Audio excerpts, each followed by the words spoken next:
Yaba.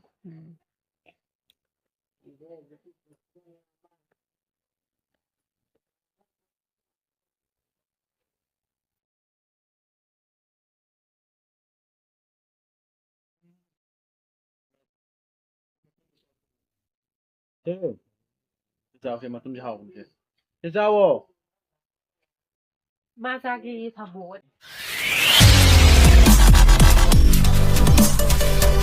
Sì, sì.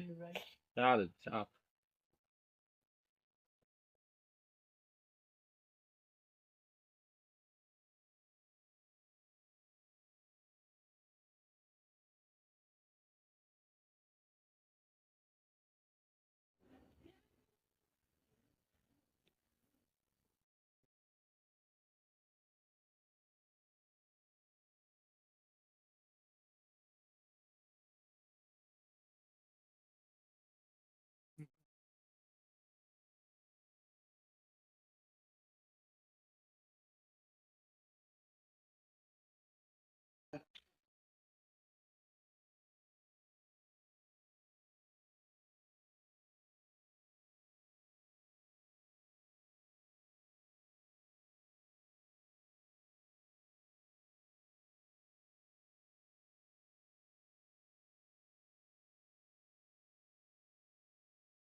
Ora.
Lên.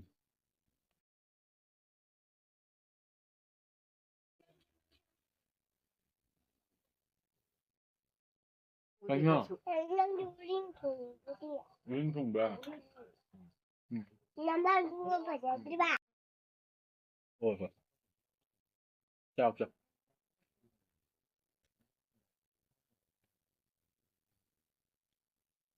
Bảo ai mai rin thùng ba. Ai thùng này? Thôi là cái thùng. Thôi cái thùng này. Không cho chúng mẹ.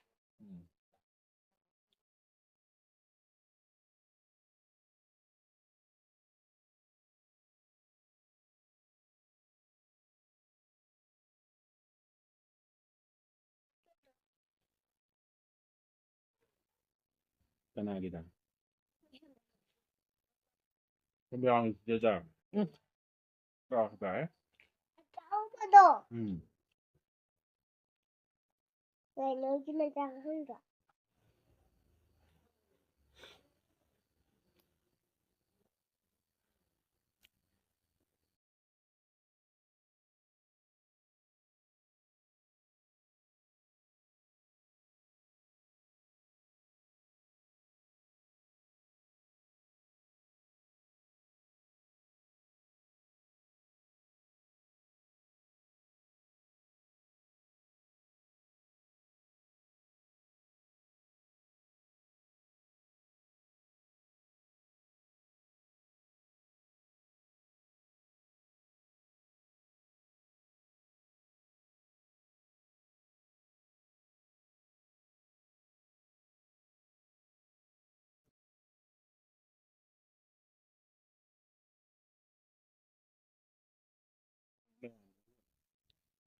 한국도 동안 다니는데 말은 나이 동안 알라북 때니 강딜 람항 내 강디 다 이대 있잖아 그 신호야 뭐니 하는 거야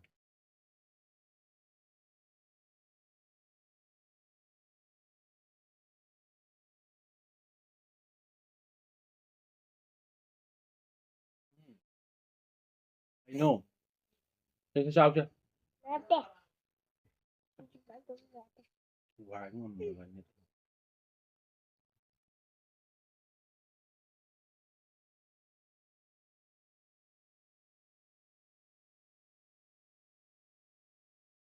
Sao là bà?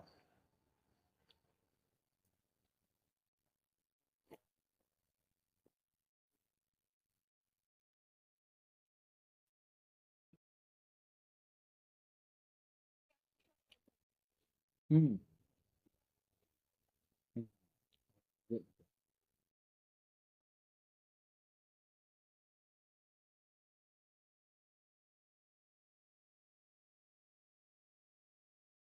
Sao chưa?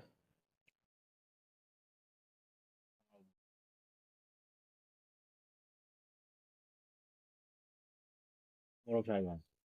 Tiếp đó. Ừ, ăn được. Một sao nó. Cái nào sai bà? Đang là Ừ. Thôi thôi.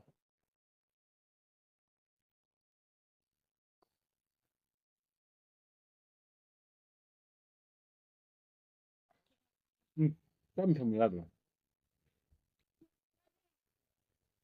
Thằng nhé.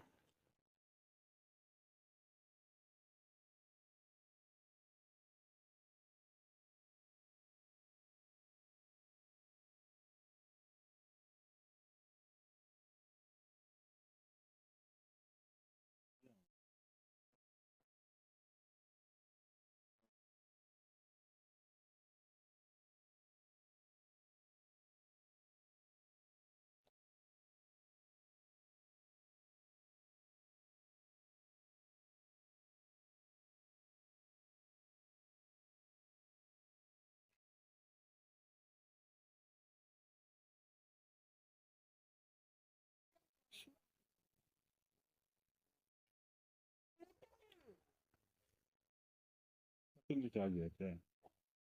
Sì. được. Sì, sì, sì. Bà bạn khá lý do mà.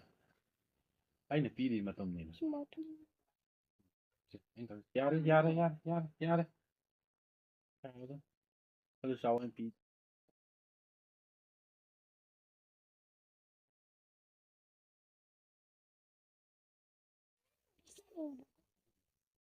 Học ra. Sabra.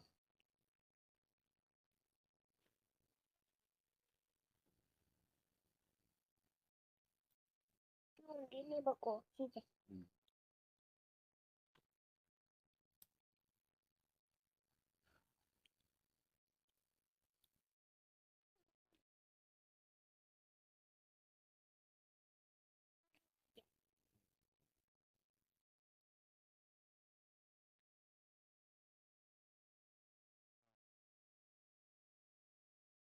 Guarda. Nó đuôi dòng.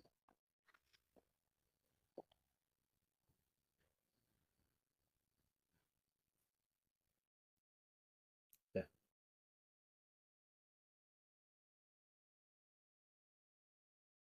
Sabra. Ta就是买豆的下课才呢。买豆子，哈哈。买豆子也是那个，买豆的嘛啥的下课才。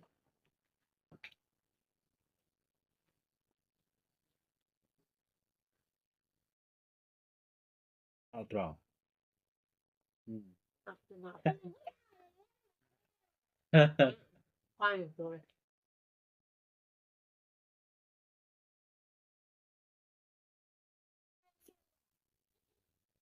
Anh cùi còn thích gì với cái đầu này.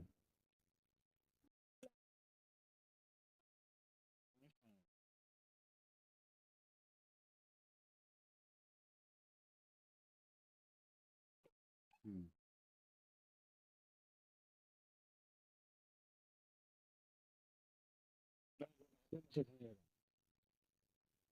Ronaldo kay pulli pa.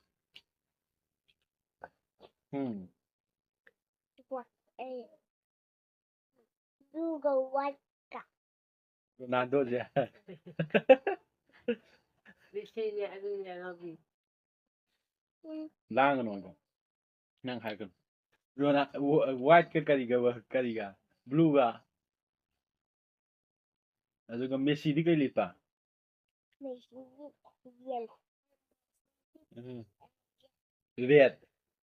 ꯔꯦꯠꯀ ꯀꯔꯤꯒ ꯔꯦꯠꯀ ꯁꯚꯦꯟꯒ ꯔꯦꯠꯀ ꯁꯚꯦꯟꯒ ꯆꯨꯝꯕ꯭ꯔꯅꯦ ꯑꯗꯨꯕꯣ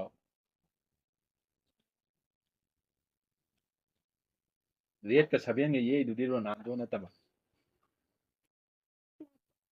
ꯅꯠꯇꯦ ꯆꯥꯁꯤꯜꯂꯣ ꯑꯗꯨꯗꯣ ꯔꯣꯅꯥꯜꯗꯣꯁꯨ ꯃꯁꯛ ꯈꯪꯗꯕ ꯃꯥ ꯑꯩꯉꯣꯟꯗ ꯃꯔꯩ ꯌꯦꯠꯁꯜꯂꯤꯌꯦ ꯁꯤꯅ ꯃꯦꯁꯤꯅꯦ ꯁꯤꯅ ꯔꯣꯅꯥꯜꯗꯣꯅꯦ ꯁꯤꯅ ꯃꯦꯁꯤꯅꯦ ꯁꯨꯝ ꯉꯥꯡꯉꯦ ꯑꯗꯨꯒ ꯑꯩꯅ ꯔꯣꯅꯥꯜꯗꯣ ꯅꯠꯇꯦ ꯁꯤꯅ ꯃꯦꯁꯤꯅꯦ ꯔꯣꯅꯥꯜꯗꯣ ꯅꯠꯇꯦ ꯁꯤ ꯃꯦꯁꯤꯅꯦ ꯁꯨꯝ ꯍꯥꯏꯕ ꯃꯥ ꯁꯥꯎꯒꯠꯂꯛꯏꯅꯦ ꯀꯟꯅ ꯉꯥꯡꯈꯠꯂꯛꯏꯕꯅꯤꯀꯣ ꯋꯥ ꯉꯥꯡꯕꯗ 마디 성우잖아.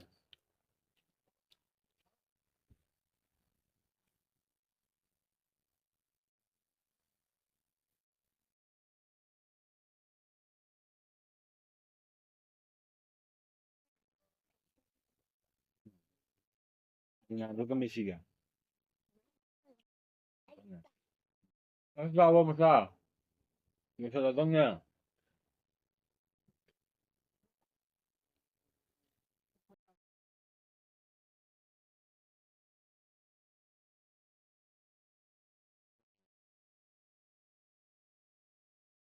Ờ.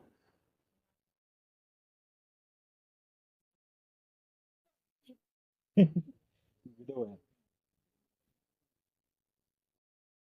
Dạ vâng. quay lại Mà này. Cha bây giờ qua đi. Mang gang đi. vậy rồi phải trả lời 난 파스타 안 하면 싸설라.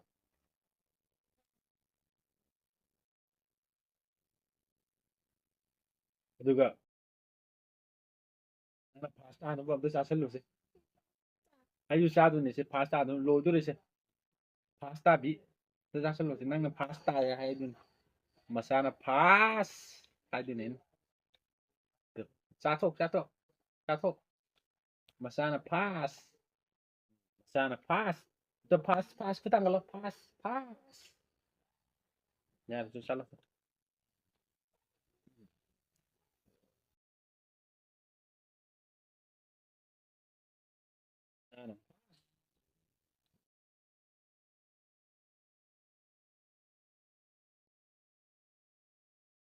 Bye bye.